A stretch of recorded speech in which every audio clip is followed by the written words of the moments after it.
Teman-teman, selamat berjumpa lagi di channel CMYT, dan kali ini kita akan lanjutkan bedah buku. Jadi apresiasi buku Ibadah Sepenuh Hati ya. Ini bukunya Ibadah Sepenuh Hati, tulisan Amru Khalid. Jadi penulis dari Mesir. Eh, Memang di awal-awal buku ini akan membahas tentang kehusukan sholat gitu ya, dan pentingnya sholat itu seperti apa. Nah, untuk Anda yang baru saja bergabung di channel ini, jangan lupa subscribe, kemudian tekan tombol like-nya, share video ini ke teman-teman Anda ya. Siapa tahu teman-teman Anda sedang membutuhkan video ini, jadi Anda sudah kok informasi. Nah, di bahasan kali ini masih tentang sholat, dan kita akan mulai di halaman 35 ya, sampai mungkin nanti sekitar 39. Buku ini lumayan tebal, sampai 300 halaman. Nah, oke, di halaman 35 ini membahas tentang sholat. Amru Khalid sempat menyampaikan atau mengutip surat An-Nisa ayat 43 yang artinya, hai orang-orang yang beriman, janganlah kamu sholat sedang kamu dalam keadaan mabuk, sehingga kamu mengerti apa yang kamu ucapkan. Nah, dalam surat atau dalam ayat ini jelas tergambar, jelas perintahnya bahwa janganlah sholat ketika mabuk, sehingga kamu mengerti apa yang kamu ucapkan.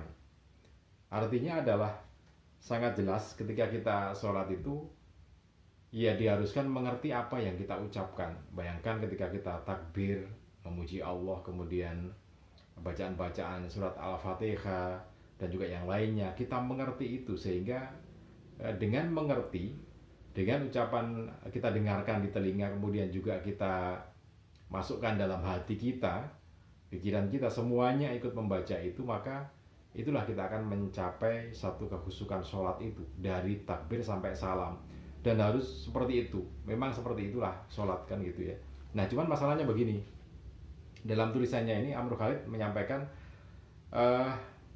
larangan orang ketika sholat, orang mabuk untuk sholat. Kenapa? Karena dia tidak akan mengerti dengan apa yang diucapkan. Namanya juga mabuk. Nah, cuman lucunya sekarang ini orang sholat tidak mabuk, orang sholat dengan sadar, tetapi tidak sadar dengan apa yang diucapkan. Ini kan jadi lebih parah. Kalau orang mabuk tidak mengerti apa yang diucapkan, ya wajar kan gitu ya, karena dia mabuk. Tetapi orang sadar, orang tidak mabuk, tidak dalam kondisi pengaruh alkohol, tetapi tidak mengerti apa yang diucapkan dalam sholat. Nah, ini kan tanda tanya. Aneh itu kan. Ini orang kita mungkin sebutnya ini mabuknya kapan, minumnya kapan gitu ya. Atau minum, atau tidak minum tapi mabuk, atau mabuk tidak pakai minum gitu ya. Nah, ini pentingnya kenapa kita kemudian harus mengerti tentang apa yang kita baca dalam sholat itu kan gitu. Nah, bagaimana bisa seperti itu, supaya kita bisa mengerti apa yang kita ucapkan gitu ya dalam sholat itu. Amr Khalid kembali menuliskan bahwa pengertian yang benar akan membuat perilaku kita juga dengan benar.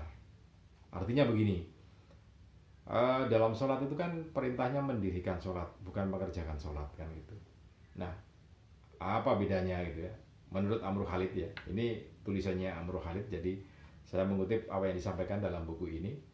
Kalau Anda ingin menerjemahkan mendirikan sholat itu seperti apa lebih luas lagi, ya silahkan. Tetapi yang saya kutip dari sini, Amru Khalid menyampaikan ada perbedaan antara mengerjakan sholat dan mendirikan sholat. Ketika seseorang itu membaca takbir kemudian melakukan sholat tanpa kesadaran yang benar tentang apa yang dibacanya, apa gerakannya dalam sholat itu, maka sebetulnya dia hanya mengerjakan sholat, karena ya sudah dikerjakan. Tetapi ketika mendirikan sholat, maka kembali pada definisi kehusukan sholat itu.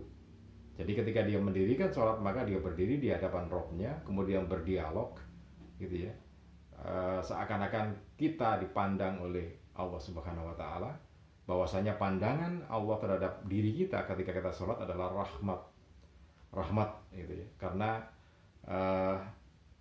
ya bayangkan saja kalau Anda dipandang oleh orang penting gitu kan, mesti wah, suatu kebanggaan gitu ya. Nah, ini Anda dipandang oleh pencipta alam semesta, dipandang oleh pencipta Anda gitu ya. Dipandang oleh orang yang menghidupi Anda sejak kecil sampai Anda masuk ke alam kubur dan seterusnya, Anda dipandang oleh yang menciptakan.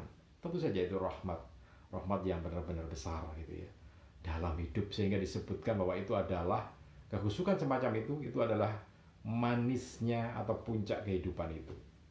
Nah, karena itu pemahaman yang benar, jadi kita bukan mengerjakan tapi mendirikan sholat, maka itu akan membuat perilaku kita jadi benar.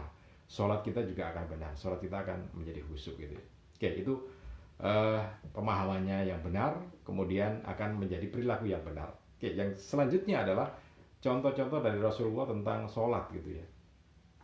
Ini hidupnya Rasulullah dengan sholat itu seperti apa? Di sini digambarkan dan dikutip, mengutip dari hadis riwayat At-Tabrani dan Al-Haythami yang mengatakan Rasulullah pernah bersabda pada Bilal, mari kita rehat dengan sholat, wahai Bilal. Nah ini kan, lihat, rehat dengan sholat. Sebetulnya sudah benar di masa kita sekarang ini ya, ketika kita kerja, kemudian duhur sholat, ya sudah, ayo kita rehat dengan sholat duhur gitu ya. Membasuh muka dengan air wudhu, lengan gitu ya, kening kita, kepala kita. Nah itu semua kan membuat refleksi dalam saraf-saraf kita sehingga kita bisa rehat, dan itu sudah benar. Tetapi seberapa banyak yang sudah melakukan dan mengerti kemudian memahami yang semacam itu? Di zaman Rasulullah sudah semacam itu.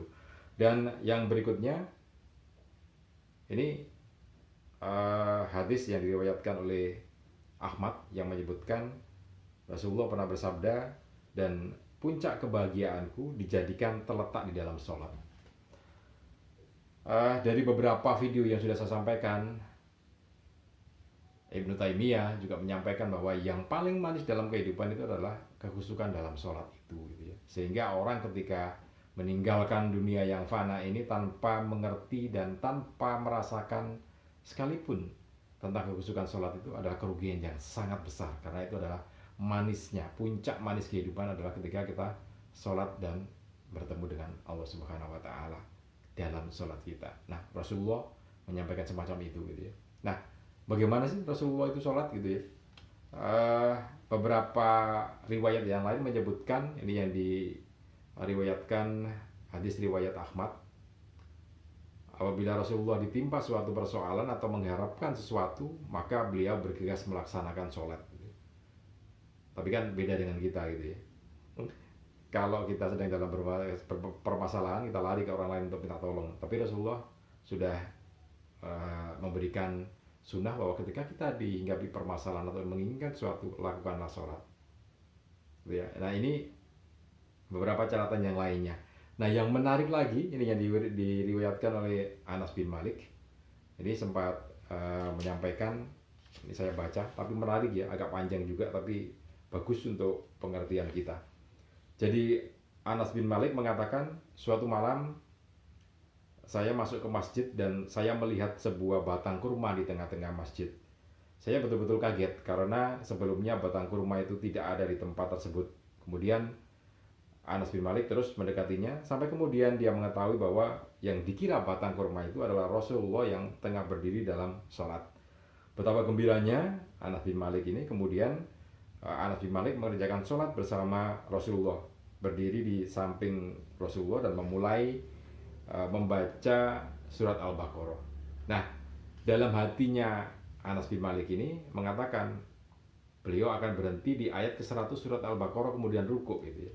Tapi ternyata salah, karena baginda Rasulullah ini menyelesaikan surat Al-Baqarah ini sampai selesai dan dikirinya rukuk. Tapi ternyata salah, beliau melanjutkan ke surat berikutnya, yaitu membaca surat Al-Imran. Nah, ketika membaca surat Al-Imran, Anas bin Malik dalam hatinya berkata lagi, beliau pasti berhenti di ayat ke-100. Tapi ternyata salah, beliau setelah ayat 100 ini melanjutkan bacaan surat Al-Imran itu, dan Anas bin Malik pun menebak lagi nanti paling selesainya surat Al-Imran akan ruku. Nah ternyata salah, Rasulullah Rasulullah melanjutkan membaca surat An-Nisa dan terus sampai selesai. Kemudian ya bisa dibayangkan sampai di sini aja ya, bisa dibayangkan betapa ketika baginda Rasulullah berdiri untuk sholat itu sampai 6 juz gitu ya. Dari sini saja bisa kita lihat Rasulullah dalam sholatnya, di sholat malam itu membaca surat, beberapa surat, dan itu hitungannya 6 juz ya.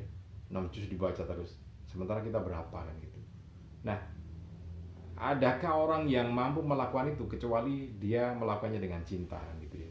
Sebagai satu contoh, ketika seseorang itu berjam-jam menunggui doran pancing gitu ya, dia akan senang. Kenapa? Ya karena senang, dia akan betah di situ. Sama ketika Rasulullah sholat itu, ya karena tadi Rasulullah mengatakan bahwa puncak kebahagiaan dalam hidupku adalah sholat itu tadi. Sehingga beliau pun melakukan sholat sampai beberapa surat, bahkan beberapa juz gitu ya, masih dengan khusyuknya. Nah, mudah-mudahan semua yang mendengarkan video ini dianugerahi Allah Subhanahu wa taala sama dengan Rasulullah. Jadi puncak kebahagiaan itu adalah di dalam sholat. Dan di dalam sholat itu beribu makna, berjuta-juta makna, dan berjuta-juta rasa yang bisa Anda dapatkan. Dan tadi, apapun yang diinginkan, apapun permasalahan yang menghinggapi beliau, Rasulullah melakukan sholat ya. Jadi ketika masalah datang, beliau melakukan sholat. Mudah-mudahan kita semua juga semacam itu. Amin amin ya rabbal alamin. Semoga bermanfaat. Sukses selalu untuk Anda.